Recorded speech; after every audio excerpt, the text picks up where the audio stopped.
You're good. It's just the back of heads. Nobody's gonna be looking That's embarrassing. at me. What? Okay guys, so let's go ahead and start. So starting off, we're gonna go ahead and read the objective like we always do. Remember that you read the bold parts. So we will number one. Analyze. One more time, we will number one. Analyze. The Galapagos Islands in terms of their Natural. and Physical. environment, and number two, Define. and give Examples. of. Naturalization. Perfect. So we are going to go ahead and move on. I do want to reiterate that the new notes from the video, we will talk more about later, so just don't worry about it right now. And if you didn't finish the article or put your answers, that's fine. I'm gonna show again what I did for geography and geology. It doesn't have to be complete sentences, it can just be bullet points with some arrows, that's it. You're just summarizing that section, okay? So, we are going to go ahead and move on to the actual notes. So we are on page 1.1. Again, I know I didn't send out the links beforehand, but it's perfectly fine, and as you can see, it's only one page. It's pretty straightforward. So, let's go ahead and look at the notes. So when I call your name, go ahead and read that section for us, please. So if you would. Isabel, go ahead and start us off, please. Charles Darwin and Alfred Russel Wallace independently conceived and described the actual mechanism for evolution. They devised the mechanism by spending time in the tropics and observing. Darwin traveled around the world on HMS Beagle, including stops in South America, Australia, the southern tip of Africa, and the Galapagos Islands. Wallace traveled to Brazil to the Amazon rainforest and the Malay Archipelago. So looking at this, again, Charles Darwin and Alfred Russel Wallace, he was not pictured. Specifically, Charles Darwin, he spent a lot of time in South America, as well as the Galapagos Islands, again, in parts that were very, like, tropical rainforests. While Alfred Russel Wallace spent a lot of time in the Malay Archipelago, which is like Indonesia, Guinea, or Papua New Guinea, the Philippines, all along here in Southeast Asia. Okay? Go ahead and read. Oh wait. I found this as well. That's familiar. If you would go ahead and continue reading for us, please, starting with number 2. Chloe, please. It was on the Galapagos Islands that Darwin observed species of organisms on different islands that were clearly similar yet had clear differences. For example, the ground finches inhabiting the Galapagos Islands comprised several species that exhibited varying beak sizes and shapes. Right there. So he noticed that, again, there were some finches that were kind of like small and brownish to blackish color, but he noticed that they were slightly different because of their beaks. Go ahead and continue reading for me, please. Tristan? Who was at the size? He observed. He observed that these finches closely resemble another finch species on the South American mainland. Darwin imagined that the island species might be species modified from one of the original mainland species. What does modified mean? Change. So he's just saying that these finches look like one that was from the what? But just with little differences, changes, or modifications. Perfect. Go ahead and let's look at paragraph number 3. Upon further study, if you would go ahead and start us off, please. Zoe? Upon further study, he realized that each of the finches' varied beaks helped the birds acquire a specific type of food. For example, seed-eating finches had stronger, thicker beaks for breaking seeds, and insect-eating finches had spear-like beaks for stabbing the prey. Right there. So again, seeing that, like this right here, we had this thicker beaks to crunch what? Thicker beaks to crunch seeds, and right here, this is an insect-eating one. You can see that even some of the birds literally use like sticks to kind of like get into the branches to get their food. Okay. Go ahead and continue reading for us, please. Peter? Darwin called this mechanism natural selection. Natural selection, or survival of the fittest, is the more prolific reproduction of individuals with favorable traits that survive environmental change because of those traits. The basically it's the evolutionary change. So we're gonna read that one more time, but only the part that is underlined. If you would go ahead and read it for us, please, Savannah. Survival of the fittest, sorry. Survival of the fittest is the more prolific reproduction of individuals with favorable traits that survive environmental change because of those traits. While I'm answering the phone, think about what exactly does that quote say?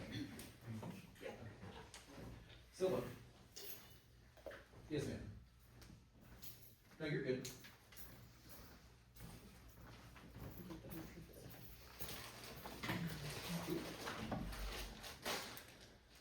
Yes.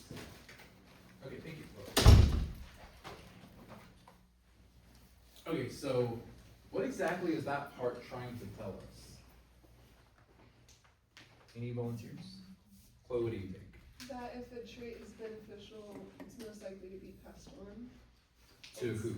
The offspring. To the offspring. Good. That's it. So one more time, it's just saying that prolific reproduction, that just means more babies of individuals with what? Favorable traits. That favorable traits just means that they get access to more food. So one thing I always like to say is natural selection is essentially more food equals more babies. That's it. More food equals more babies. Okay? Let's look at the next one. If you would go ahead and read this one for us, please. Abigail. For another example that Darwin observed was the population of giant tortoises in the Galapagos, what is that? Archipelago. Archipelago, to have longer necks than those that lived on other islands with dry lowlands. These tortoises were selected because they could reach more leaves and access more food than those with short necks. Right there. Go ahead and continue on, please, Abraham. In times of. In terms of drought, when fewer leaves would be available, those that could reach more leaves had a better chance of even survive than those that couldn't reach the food source. Consequently, long-necked tortoises would be more likely to be reproductively successful and pass the long-necked trait to their offspring. Over time, only long-necked tortoises would be present in the population. So looking at these images off to the right, what can we conclude about, or which of these turtle species evolved on islands that had a lot of drought, and therefore less vegetation and higher vegetation? The tortoises with the longer necks. With more drought means that there's more or less vegetation on the ground, and so it's higher up, like the cactuses that we saw from the videos. So one more time, when we look at this, I'm asking, which of these tortoise species evolved on islands with more drought or drier conditions? The ones with what?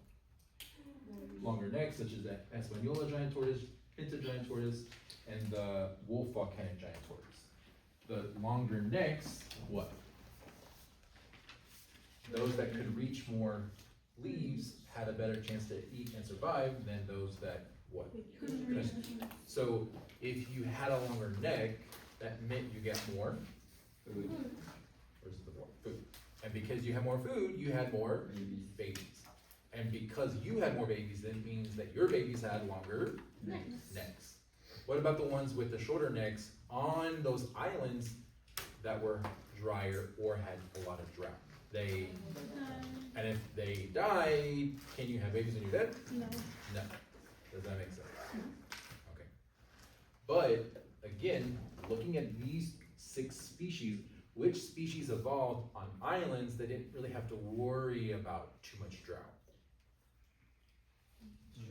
Shorter necks. So that means the San Cristobal, the Eastern Santa Cruz, and the Santiago giant tortoise. They didn't really have to worry about the drought because there was enough vegetation on the ground, so they didn't have to have long necks. Okay, we're gonna keep repeating the same idea, so if it doesn't make sense right now, that's fine. Okay, did we finish all this? Okay, yes. So if the long neck is good now, what happens when it's not necessarily beneficial, but they're not gonna die for having it? They still have That's it? what we'll talk about in a second, but that is an important question, yes.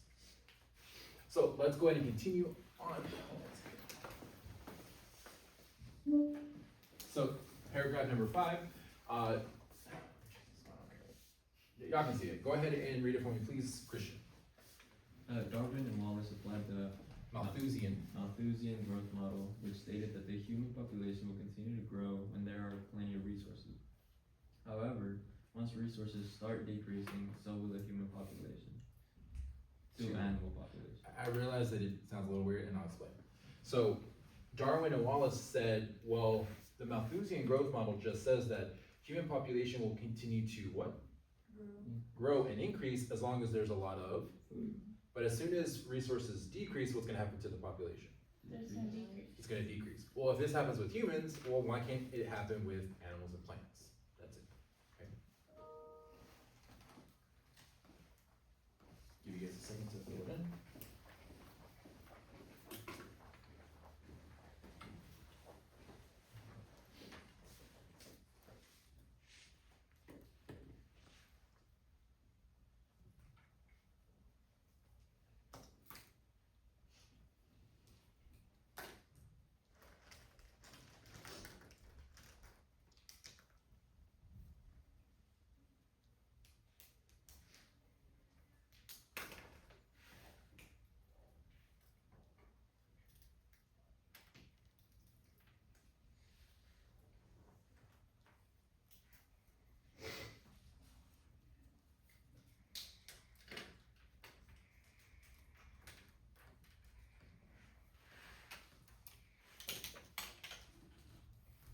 Okay. So let's move on to the next section. If you would go ahead and read, starting with they also attributed, Sammy, please. They also attributed Lyell's principle of geology. According to this theory, the geology process that have acted very slowly in the past still operate and will operate into the future to constantly shape and change geological features. Lyell's concept that the earth was ancient allowed Darwin to imagine that organisms could evolve given enough time. So one quick thing about this is Lyell's Principles of Geology, which is the book that had recently came out during the 1850s, or the 1830s, where he basically said things like, what are some processes that we can think of that we learned in middle school that can eat away at rocks? Erosion. What's another one? Weathering. One more. There's with the D. Deposition. So for example, if we think about it, if we have this river right here, and it's cutting through the rock, and then over millions of years, what happens? It'll Just bigger. It eats it away, and here is the river now. But what did we end up forming? Starts with the C. Not really canal, but like a canyon, like the Grand Canyon. At the bottom of the Grand Canyon, there's literally the Colorado River. Okay, so how did the Colorado River form? Well, because of millions of years of the Colorado River eating or using or weathering and eroding the rock bed that's there because of the Rocky Mountains and all the water after spring. Okay, but the point of this is saying that weathering and erosion can form geological formations like the Grand Canyon, valleys, forgot what these are called, butts, right? I don't know. Or the things that stick out of like a big tall thing of rock.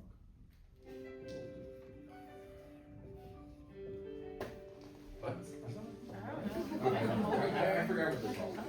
Forgot how to pronounce it. But mesas, things like that. So,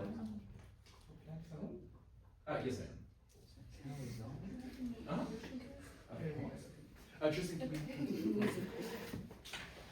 But regardless, all of those geological formations that have formed occurred through weathering, erosion, deposition, specific processes that occurred over not 1 or 2 years, but over millions of years. Does that make sense? Okay, I know you're probably asking why the hell are we talking about rocks? But the point is that when Charles Darwin was on the HMS Beagle, And looking at all of these different things that were very, very different from each other, he thought, well, if the earth is not actually 6,000 years old, but actually millions and billions of years old, and these canyons formed over millions of years, well, why can't the birds and the tortoises that I'm looking at, why can't they have formed over small changes over millions of years? One more time. Charles Darwin said that if the Grand Canyon geological formations can occur through different processes over millions of years and change, why cannot the plants and animals, why can't they change small changes over what? Millions of years. Does that make sense? Okay. Good. Let's go ahead and look at the last part. Question, or paragraph number 6. If you would go ahead and read it for me, please. Matthew. Ultimately, natural selection leads to greater adaptation of the population to its local environment. It is the only mechanism known for adaptive evolution. In 1858, Darwin and Wallace presented papers at the Linnean Society in London that discussed the idea of natural selection. The following year, Darwin's book on the origin of species was published. His book outlined the considerable details and his arguments for evolution by natural selection, as is an inevitable outcome of 3 principles that operated in nature. Perfect. So again, what Charles Darwin and Alfred Russel Wallace are saying is that the mechanism of natural selection is a mechanism for evolution. Just like how weathering, erosion, and deposition is a mechanism for geological change.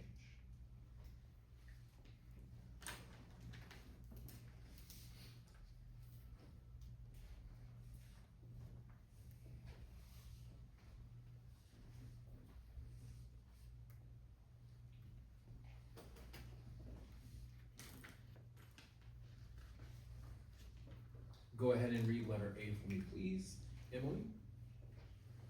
Most characteristics of organisms are inherited or passed from parents to offspring. So we can agree, even if you didn't take 1406 or whatever, that anything that you get, you inherited from who? Your parents. All of your physical and characteristics are all inherited from your parents, okay? Letter B, go ahead and read that one for me, please.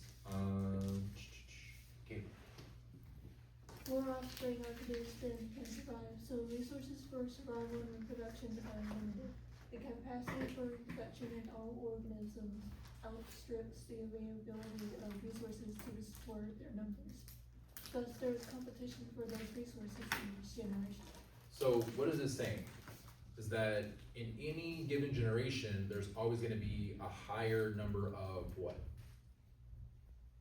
Competition. Before that, there's always gonna be a higher number of individuals or babies that are born.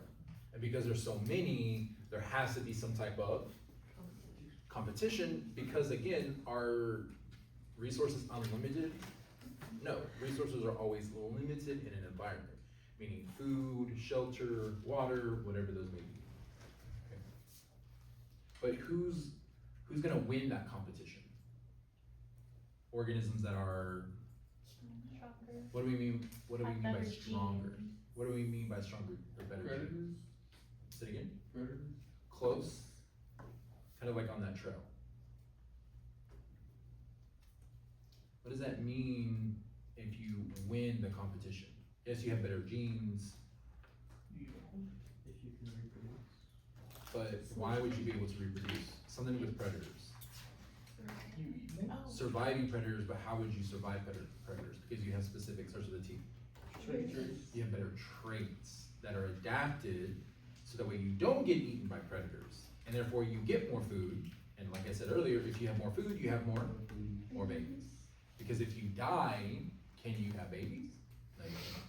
Okay. Letter C, go ahead and read for me, please. It's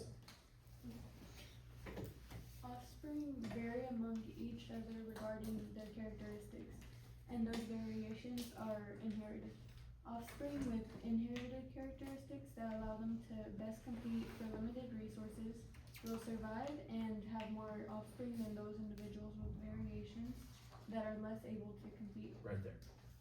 Go ahead and continue, please, Soraya, because characteristics. Because characteristics are inherited, each trace will be better represented in the next generation. This will lead to change in populations over generations in a process that Darwin called the descent with modification. Again, the idea, just like with the tortoises with the longer necks, during years of drought, the only ones that were able to survive are the ones with the trait of a longer. And since they were the ones that were able to survive, they were the only ones that were able to mate and produce babies. Since they were the only ones, their babies are going to tend to have longer what? Necks. And therefore, it's like a domino effect. Because they had longer necks, they mate with each other, and therefore their babies have longer necks, so on and so on. If it doesn't make sense, that's okay. We're gonna watch this video that kind of helps describe and reinforce this idea.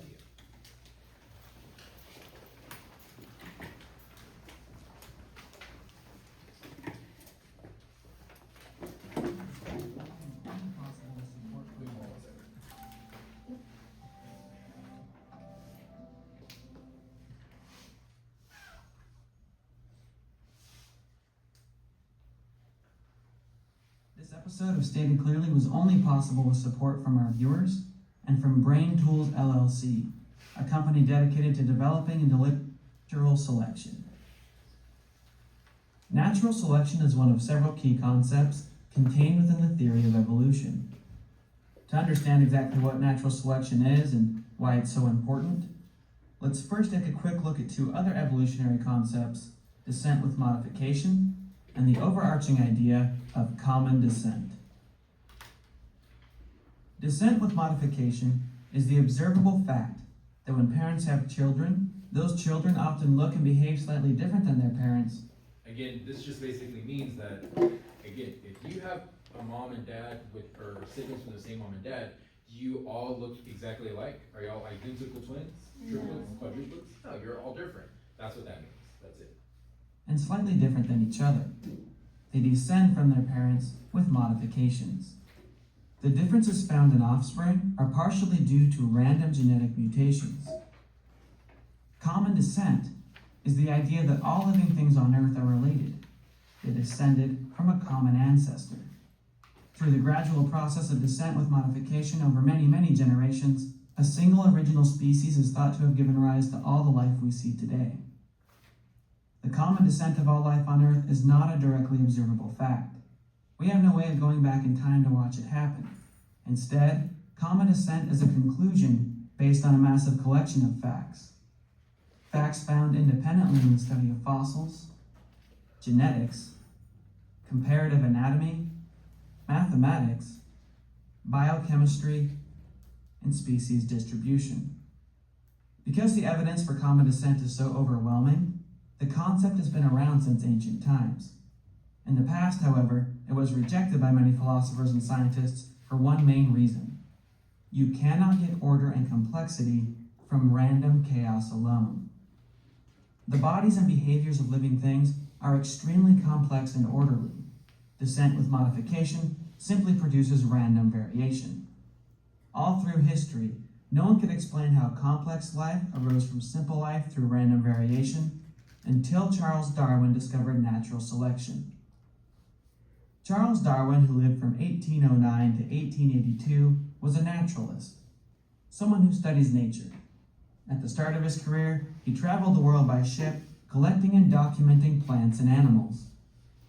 During his travels, Darwin became very interested in the idea of common descent. He noticed that islands contain species of plants and animals unique to those islands. They can't be found anyplace else on Earth, but they often look and behave surprisingly similar to creatures found on nearby continents. Tortoises on the Galapagos Islands can be distinguished from those of Africa. Meanwhile, with the exception of size, they're almost identical to a species found nearby in South America. Darwin believed these similarities could be best explained through common descent. Long ago, a tortoise from the mainland may have drifted to the islands, possibly on a raft of storm debris, and once arriving, laid her eggs. Random changes caused by descent with modification over thousands of years eventually transformed the island creatures and the mainland creatures so much that they could no longer be considered the same species. This idea made good sense to Darwin, except for one thing. The island creatures he found weren't just randomly different from their mainland cousins, they were specially adapted for island life. The Galapagos is a collection of 18 main islands, many of which are home to tortoises. The larger islands have lots of grass and vegetation. Tortoises there grow extra heavy and have dome-like shells. Some of the smaller islands have very little grass, forcing the tortoises to feed on island cactus. The best cactus pads grow on the tops of these plants. Fortunately, tortoises on these islands are equipped with expanded front legs and saddle-like shells, allowing them to stretch their necks extra long to reach their food. It's almost as if these island creatures have been perfectly sculpted to survive within their unique environments. How did this sculpting take place? Random descent with modification alone could never do such a thing. Darwin drew upon his knowledge of selective breeding to answer this question. For thousands of years, farmers have been taking wild plants and animals, and through the process of selective breeding, have sculpted the original wild forms into new domestic forms, much better suited for human use and consumption. The process is slow but simple. If a single plant produces 100 seeds, most will grow to be nearly identical to the parent plant. A few, however, will be slightly different. Some variations will be undesirable, smaller size, bitter taste, vulnerability to disease, and so on. Other variations will be highly valued. Thicker, sweeter leaves, for example. If a farmer only allows the best plants to reproduce and create seeds for the next crop, small positive changes will add up over multiple generations, eventually producing a dramatically superior vegetable.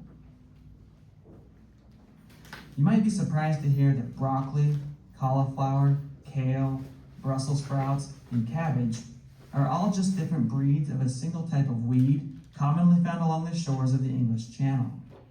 The evolution of this original plant into all the varieties we see today was carefully guided by different farmers around the world who simply selected for different traits. It's important to note that the farmer doesn't actually create anything. Random descent with modification creates new traits. The farmer simply chooses which of those new creations are allowed to reproduce and which are not. Darwin proposed that nature itself is also capable of selection.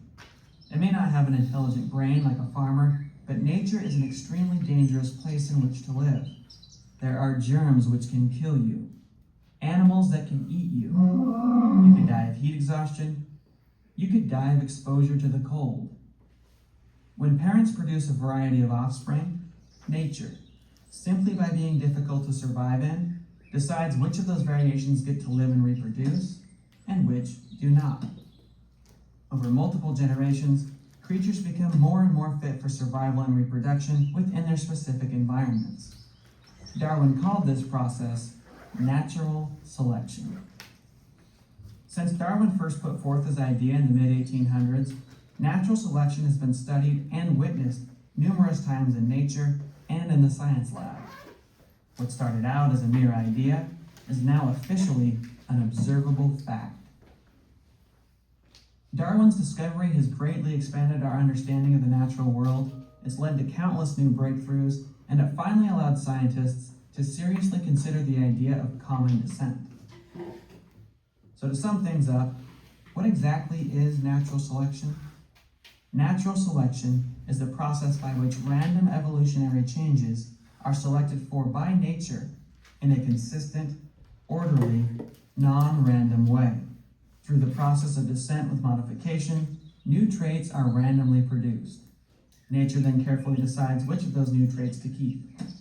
Positive changes add up over multiple generations. Negative traits are quickly discarded.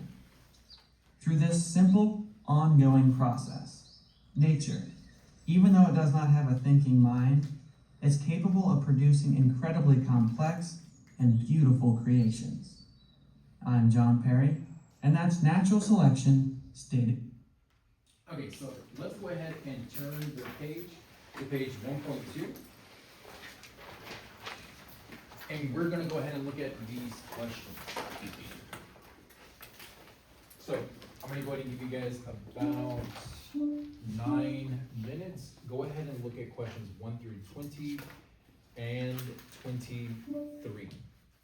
1 through what? And exclude 21 and 22, don't worry about those.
So, can I use restroom? Yeah, go ahead, make sure it's that.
Okay, let's go ahead and look at some of the questions on page 1.2.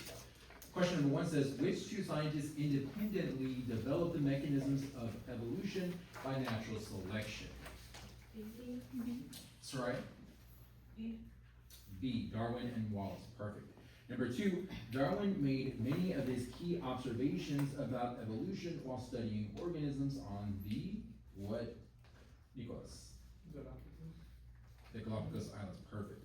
Number 3, the variation Darwin observed among finches on the Galapagos Islands were mainly in their what, Chloe? Beak shapes. Perfect. 4, Darwin concluded that beak variations in finches were related to what, Tristan? Their food supply. Their Perfect. food sources. No, you're good. Number 5, natural selection is best described as what, Zella? B. Say it again. B. B as in boy? Yes. Perfect. The survival and reproduction of individuals with favorable traits. Again, the more traits you have, the favorable traits you have, the more food equals? More babies. More babies. Thank you. Number 6, the long-necked tortoises of the Galapagos were naturally selected because why? What do you think it is, Peter? B. Say it one time. B. B as in boy? Yeah. Perfect. Number 7, the Malthusian growth model states that what, Savannah? C. Populations grow with abundant resources and decline when resources shrink. And when they do that though, there's an increase in, starts with a C. Competition. One more time, there's an increase in what? Competition. Competition. Perfect. Number 8, Lyell's geological ideas helped Darwin realize that evolution could occur because Earth was what, Abigail? Extremely old. Extremely old. Therefore, there's enough time for changes to occur. Number 9, which of the following is not one of Darwin's 3 principles of natural selection? Now, one of these words is very, this one's a little bit trickier because of one of these words, okay? But Abraham, what do you think? C. Why? Because acquired traits are like developed throughout their life. So acquired traits are developed over your lifetime. So for example, if you're big and buff, does that mean your kids are gonna be big and buff? No. If you acquire blonde hair over the course of your lifetime, are your kids gonna have blonde hair? No. So that's what that one does not fit whatsoever. Number 10, descent with modification means what, Christian? B. Say it one more time. B is in boy. B is what? Perfect. Each generation shows inherited changes from the previous one. Number 11, Darwin observed that finches with different blanks were adapted to different types of food on the Galapagos Islands. What do you think it is, Isabella? have beaks. Say it again. Beaks. Perfect. Number 12, natural selection is often summarized as survival of the what, Matthew? Fittest. Perfect. Number 13, long-necked tortoises were more likely to survive because they could reach more what, Emily? Food. Perfect. 14, Lyell's geological theory suggested that Earth was extremely blank, giving evolution enough time to occur. What do you think it is, Caitlin? Ancient. Perfect. 15, Darwin called the process by which populations change over generations descent with what, Itzel? Modification. Perfect. Okay, so before we are gonna look at number 23 really quickly, but does anyone want to volunteer with their answer for question number 23? Any volunteers for the question of number 23? Let me look at the question really quickly. Let me get this off. So, question number 23 says, using the example of the long-necked Galapagos tortoises, explain how natural selection can lead to the dominance of a particular trait in a population over many generations. What environmental conditions contributed to this evolutionary outcome? Matthew, what do you think? Since they have longer necks, that'll help them get more food, which equals more reproduction, and then they will have more kids than the ones, and then the other ones will just die out, and they will be the only ones left. Perfect. Caitlin, what do you think? That's the one I get what you got. That the land was that grow, and so all the plants moved one further up. Almost. It's pretty Kind of. much what, Yeah, but very good though. Still, anyone else? Tristan, what do you think? I basically said that, the animals will continue to adapt due to the environment around them and like things that are changed, that is food insecurity, drought, and the landscape, they all contribute to life. Ooh, I like that. Food insecurity, I like that. Anyone else? Okay, so let's move on. So we are going to go ahead and look at this next section. This is on page 1.3. So what we're going to do is we're first going to read the background, and then after that, we're going to read each of these scenarios and essentially figure out what was the variation with the advantage, what happened, like what changed in the environment, and what was the outcome, which variation was more advantageous. Okay, so we're gonna work with some of this together. Okay, so one second.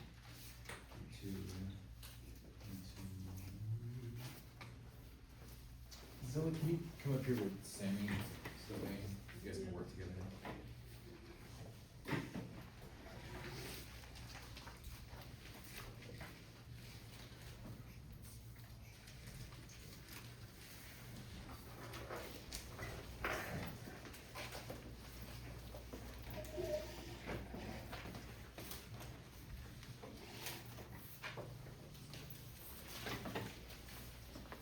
Okay, so let's go ahead and look at the background.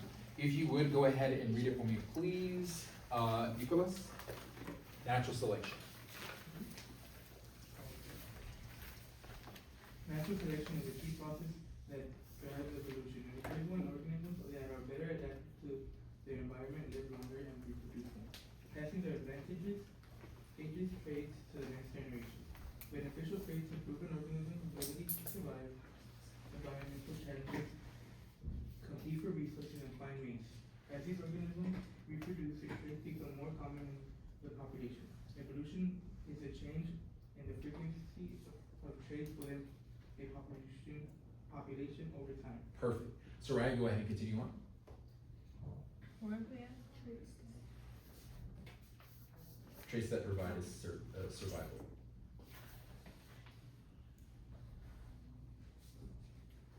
Okay, traits that provide a survival or reproductive advantage tend to increase in frequency while harmful traits decrease. However, environmental conditions are not static, they change over time. A trait that was once advantageous may lose its benefit, and traits that were neutral or disadvantageous in the past might now offer a competitive edge. This is why genetic variation is essential for long-term survival of species. It provides the flexibility needed to adapt to an ever-changing environment. The examples below highlight how natural selection acts on variations within a population. When environments change, the traits that are beneficial in the direction of natural selection can shift as well. So let's go ahead and look at number one, starting with, or go ahead and read that for me, please, Emily. Before the Industrial Revolution. Before the Industrial Revolution, most pepper moths were light colored, blending in with light colored tree bark. This camouflage protected them from predators. As factories began releasing soot, trees became darker, and light colored moths became more visible to predators. Meanwhile, dark colored moths became better camouflaged and were more likely to survive and reproduce. After pollution controls were introduced, tree bark lightened again, shifting selection pressure back toward light-colored moths. The graph below tracks this cyclical pattern of selection. Perfect. So again, what we're doing now is, since we read this section, we already did the first one for us. So what was the variation with the initial advantage? Go ahead and read this one for me, please, Christian. Says light moths were able to camouflage with trees, not competitors. What was the environmental change? Go ahead and read that one for me, please, Abigail. Air pollution soiled the light bark and turned it dark. And then what was the variation with the advantage after the environmental change? Go ahead and read that one for me, please, Peter. Dark moths were now able to blend in better with the environment. And then looking at the graph, we can see that in the starting in like 1850-ish, I guess, we can see that the dark colored moths started to do what? Increase in population, and they kind of stay the same for a little while. But then after like what does it say? What is it? Well, that's when they started to release this. So what is it? The pollution controls. Pollution controls, once they started to introduce that, then what happened to the dark colored moths? They started to decrease in population. So all we're doing is just looking at that section, reading it, trying to pick out these different parts, and then looking at the graph, okay? Yes? So for something like this, the other color has to be there in the first place? Correct, because it's a natural part of variation within a population. It's not like white or black is just gonna pop out of thin air, okay? So I want you guys to go ahead and look at again, on here, it's number 2, which is the cliff swallow wing length. But on this paper, I mixed it up, it's the last one. So, did you guys see it? Cliff swallows, it's the last one, okay. So I'm gonna go ahead and give you guys about 4 minutes to read it with your shoulder partner and then figure out what each of these are. Does that make sense? Thumbs up. Read with who? And do what? Fill it out. How many minutes? 4. Go ahead.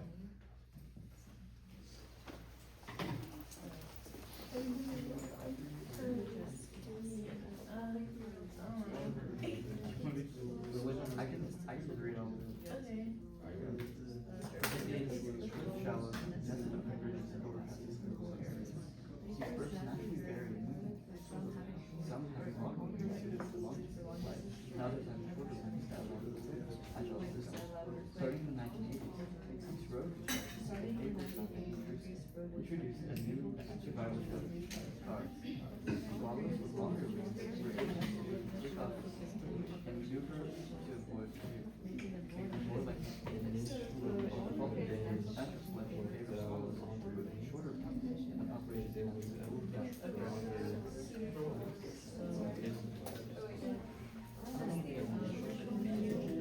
but I'm just gonna say they were somewhere longer, somewhere shorter. But they're naturally longer.